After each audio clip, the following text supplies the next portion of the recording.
यहाँ पर लाइट नहीं जल रहा था अब, लेकिन यहाँ पर देखिए ऑक्स का लाइट जल रहा है, यानी ऑक्स तो यानी 3-5 की सप्लाई यहाँ पर क्या है, ओके हो चुका है। जरा बोर्ड को देखिए ट्रिगर करके, ओह वेरी गुड। यहाँ पर देख रहे हैं कि हमारा बोर्ड यहाँ पर जो है ऑन भी हो चुका है।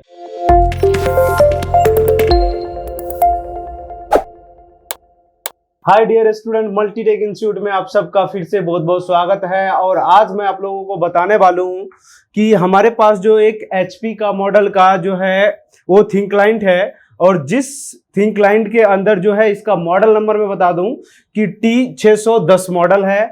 और इस बोर्ड में जो प्रॉब्लम है वो डेड का प्रॉब्लम है। और इस डेड का प्रॉब्लम, डेड होने का इसका रीजन क्या था, क्योंकि कस्टमर जो कह रहा था कि पहले ये हमारा जो है बोर्ड ये ऑन हो रहा था, अब जो है ये बोर्ड ऑन नहीं हो रहा है। जिसका रीजन है जो हमारे पास जो एक आईसी है LM393 का हमारे पास एक आईसी है, जो इस तरीके यहाँ पर जो लगता है वो जो है सो हमारा वो बर्न हो चुका है। तो ये जो हमारा आईसी है वो आईसी जो था इस बोर्ड के अंदर वो बर्न हो चुका है, जो कि आईसी का नंबर है LM393, जो हमारे पास जो है आईसी का वो नंबर है। तो ये आईसी जो लगा हुआ यहाँ पे स्विचिंग करता है, यानी क्या करता है, स्विचिंग करता है। जब तक ये स्विचिंग नहीं करेगा तब तक आपका स्टेप डाउन सेक्शन जो है ये अप नहीं करेगा। तो जो मैं आज का जो हमारा टॉपिक है, क्योंकि इन लोगों ने भी ये चीजें फाइंड आउट किया तो सारे चीज से काम किया। तो ये हमारे स्टूडेंट है जिनका लैपटॉप और डेस्कटॉप पूरी तरीके से कंप्लीट हो चुका है। तो आज मैं इन लोगों को ये काम देता हूँ कि इस बोर्ड को किस तरीके से रिपेयर ये करेंगे। प्रेशर है थोड़ा सा, अभी इनके पास वो चीज नहीं है, तो किस तरीके से काम करेंगे वो थोड़ा सा मेरा भी इनके पीछे सपोर्ट रहेगा। और मेरे सपोर्ट से ये अपना जो है थिंक क्लाइंट का जो हमारा डेस्कटॉप है इसको ये कंप्लीट करके रिपेयर करके हमें दिखाएंगे कि किस तरीके से रिपेयर होगा और कैसे इसको। और ये आईसी तो हमारे पास है नहीं, तो क्योंकि मैं इनको बताऊंगा कि इस आईसी, अगर इस टाइप का अगर कोई आईसी है तो उस आईसी को किस तरीके से बाईपास करेंगे। क्योंकि अभी देखिए हमारे पास ये आईसी है नहीं, और ये कस्टमर को जो है हमें बोर्ड बना के देना है। तो इस आईसी को फिलहाल हम देखते हैं कि बाईपास कर सकते हैं, तो मैं ज्यादातर इसको बाईपास ही करूंगा। तो इसको देखूंगा किस तरीके से इसका बाईपास किया जाता है, तो वो सारी चीजें मैं आपको इस वीडियो में दिखाऊंगा कि कैसे बाईपास करते हैं। चलिए तो देखते हैं यहाँ से। तो सबसे पहला जो मैं आपको बताऊं कि इस बोर्ड का हमारे पास जो है वो स्कीमेटिक अवेलेबल नहीं है। तो बगैर स्कीमेटिक का इस बोर्ड को कैसे रिपेयर आप कर सकते हैं, जैसे कि मैं आपको दिखाऊं इसके अंदर।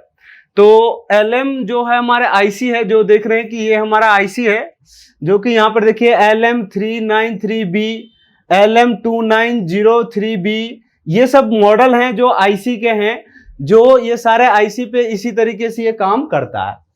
जो कि पहला नंबर 1 नंबर पिन पे जो आउटपुट का सप्लाई है, जो कि ये नहीं बनेगा हमारे बोर्ड में। 1 नंबर पिन पे चेक करेंगे, क्योंकि आईसी ही नहीं है तो ये सप्लाई हमारा बनेगा ही नहीं। और ये पिन है तो इस पे 3.3 की सप्लाई बनेगा, क्योंकि इस पे एसबी वोल्टेज आएगा 3.3।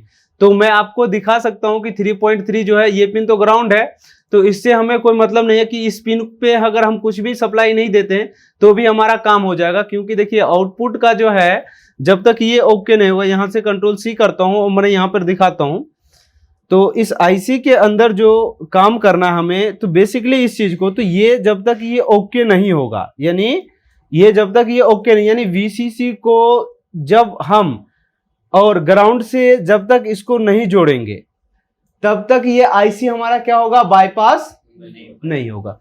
क्योंकि ये आईसी जो हमारा काम कर रहा है ना, कुछ इस तरीके से काम कर रहा है। क्योंकि यहां पर मैं आपको बताऊं कि इस चीजों को अगर आपको समझना है अच्छे से, तो इसके लिए आपको ट्रांजिस्टर के बारे में अच्छे से नॉलेज होना चाहिए। क्योंकि ट्रांजिस्टर के बारे में पता नहीं होगा, क्योंकि अंदर की सर्किट की अगर मैं बात करूं तो कुछ इस तरीके का हमारा सर्किट है जो इस तरीके से हमारा काम कर रहा है।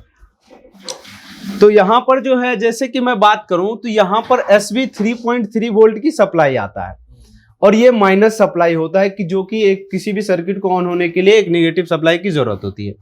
क्योंकि आपको पता है कि यहाँ पर जो ट्रांजिस्टर लगा हुआ है वो कौन सा ट्रांजिस्टर लगा हुआ है, तो हमारा यहाँ पर ट्रांजिस्टर जो लगा हुआ है वो NPN लगा हुआ है। कौन सा लगा हुआ है, NPN का। ट्रांजिस्टर को ऑन होने के लिए हमेशा चाहिए होता है पॉजिटिव सिग्नल चाहिए होता है, और ऑफ होने के लिए नेगेटिव सिग्नल चाहिए होता है।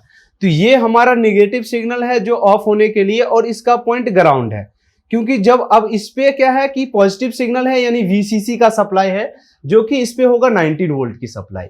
यानी जब इसके ऊपर नेगेटिव सप्लाई जाएगा तो ये क्या होगा, ट्रांजिस्टर ऑन होगा। ये ट्रांजिस्टर क्या होगा, ऑन होगा। तो ये सप्लाई क्या करेगा, यहां से स्विचिंग करके ग्राउंड से जाके इस सप्लाई को, आउटपुट को क्या कर देगा, जीरो कर देगा। यानी आउटपुट जो हमारा 2 है वो क्या होना चाहिए, जीरो होना चाहिए। यानी जब तक इस आउटपुट पॉइंट को जीरो से हम नहीं डालेंगे तब तक ये हमारा क्या होगा, कनेक्ट नहीं होगा, यानी ये सप्लाई रन नहीं करेगा। तो इस कंडीशन पे मैं एक चीज और आपको दिखाता हूं कि आउटपुट 2 में एक चीज और है कि यहां पर देखिए पॉजिटिव प्लस है, यानी क्योंकि जब इस पे पॉजिटिव सप्लाई देंगे, क्योंकि इस पे क्या लगा हुआ था कि पीएनपी लगा हुआ था, पीएनपी लगा हुआ था। तो इस ट्रांजिस्टर को ऑन करने के लिए क्या चाहिए, नेगेटिव सप्लाई चाहिए। तो पॉजिटिव, तो यहां पर ये तो क्या है, पॉजिटिव सप्लाई। तो यहां पर हमने पॉजिटिव सप्लाई को जब नेगेटिव से जोड़ेंगे तो ये हमारा क्या होगा, सर्किट अप हो जाएगा। तो इस तरीके से मैं इसको क्या करूंगा, यहां से यानी 5 नंबर पिन को इससे अगर स्विचिंग करा दिया जाए तो यानी ये स्विचिंग हो जाएगा, जो कि स्विचिंग होने के बाद ये सप्लाई क्या हो जाएगा, यहां पर जीरो हो जाएगा। जीरो होने के बाद सिग्नल हमारा कहां पहुंचेगा, यानी स्टेप डाउन का जो आईसी है उस पर जैसे ही जीरो होगा तो आपका क्या होगा, यहां पर 3 और 5 की सप्लाई निकाल देगा। तो एक बार देखेंगे कि इस तरीके से काम करने से हमारा होता है या नहीं। एक बार यहाँ पे डायरेक्टली जंपर यहाँ पर देखिए कि 7 नंबर पिन पे एक बार चेक कीजिए। तो 1 नंबर पिन इधर है, 7 नंबर पिन पे कितना, देखिए यहाँ पे 19 वोल्ट की सप्लाई हमारा दिखा रहा है, देख रहे हैं, दिखा रहा है। और यहाँ पर जो है आपके पास 5 नंबर पिन पे रखेंगे तो इस पे जीरो की सप्लाई होगी अभी, जो कि यहाँ पे देखिए 0.55 के आसपास दिखा रहा है, यानी जीरो ही है। और इसके बीच में लगा होता है एक कैपेसिटर, जो कि कैपेसिटर से के जरिए इसको नेगेटिव सप्लाई यहाँ पर बनाएगा, जिस वजह से आपका ये सप्लाई क्या होगा, अप हो जाएगा। यानी आपको अगर 7 नंबर पिन को और यहाँ से जज कर देखिए जरा, स्टेप डाउन पे 3-5 की सप्लाई बन रहा है कि नहीं बन रहा, यहाँ पे जीरो है और यहाँ पर देखिए तो ये भी जीरो है। तो अब फ्यूजर से मैं जरा क्या करता हूँ, 19 वोल्ट को 5 नंबर पिन से स्टार्ट करता हूँ। देखिए 3-5 बना क्या बोर्ड में, ये देखिए 5 वोल्ट की सप्लाई बन गया है और यहां पर 3 का भी सप्लाई बन गया। और डीसी पावर सप्लाई देखिए एम्पियर भी कंज्यूम करने लगा है और हटाते के साथ एम्पियर देख रहे 0-0, क्योंकि यहाँ पे 19 वोल्ट ही ओके हो रहा है और स्टेप डाउन नहीं हो रहा है ओके, जिस वजह से ये प्रॉब्लम आ रहा है। तो इस सर्किट को क्यों ना 7 नंबर पिन को 1 नंबर पिन से 5 नंबर पिन से जंपर कर दिया जाए, तो ये हमारा सर्किट क्या हो जाएगा, ओके हो जाएगा। उसके बाद देखेंगे कि बोर्ड हमारा ऑन होता भी है या नहीं होता, क्योंकि अभी जो मैं इस बोर्ड को ऑन कर रहा हूं तो ये बोर्ड जो है हमारा ऑन नहीं हो रहा है और एम्पियर के अंदर कोई भी वेरिएशन नहीं मिल रहा है। एक बार देखिए इसको बाईपास करके कि काम हो रहा है कि नहीं हो रहा है। अगर हो जाएगा तो ठीक है, सप्लाई निकाल दीजिए इसमें से, उसको बाईपास कीजिए जरा। 7 नंबर को पिन से और 5 नंबर पिन से करना। वायर दे दूं मैं आपको, तो यहां से इसको भी ऑन कर लेंगे। थोड़ा सा वायर को पहले तैयार कर लीजिए और मैं आपको पेस्ट भी दे देता हूं और सोल्डर वायर भी दे देता हूं। ये लीजिए, पेस्ट है और सोल्डर वायर है।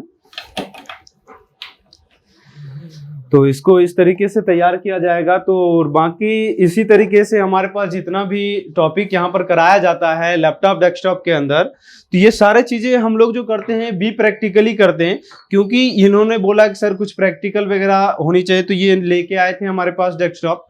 और ये जो हमारे पास, क्योंकि हमारा जो सपोर्टिंग का जो टाइम होता है वो 5 से 6 का टाइम होता है, तो 5 से 6 में जितना भी स्टूडेंट है, अगर किसी को डाउट है तो हम उनको यहाँ पर बैठा के भी प्रैक्टिकली कराते हैं कि बोर्ड को किस तरीके से रिपेयर करना है। जो चीज समझ में नहीं आता वो सारा चीजें हम लोग क्लियर कराते हैं। अगर आप बाहर हैं, अगर लोकल में हैं तो आप आ सकते हैं। ये ऑलरेडी राजस्थान का स्टूडेंट है, तो क्योंकि ये यहीं पर थे तो और कुछ काम करते रहते हैं, तो आते हैं तो कभी फील्ड से मिल जाता है, तो वो हमें आप आने के बाद ये दिखाते हैं कि क्या क्या करना है, वो सारी चीजें। तो इसी तरीके से अब यहाँ पर देख रहे हैं कि ये जंपर लगा रहा है, तो जंपर लगाने के बाद उसको कहीं शॉर्ट नहीं होना चाहिए, सही से उसको सोल्ड करने के बाद उसको कट करना है। 7 नंबर पिन पे कीजिए।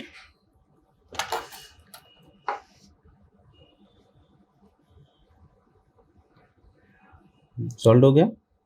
चलिए अब इस वायर को कट कर दीजिए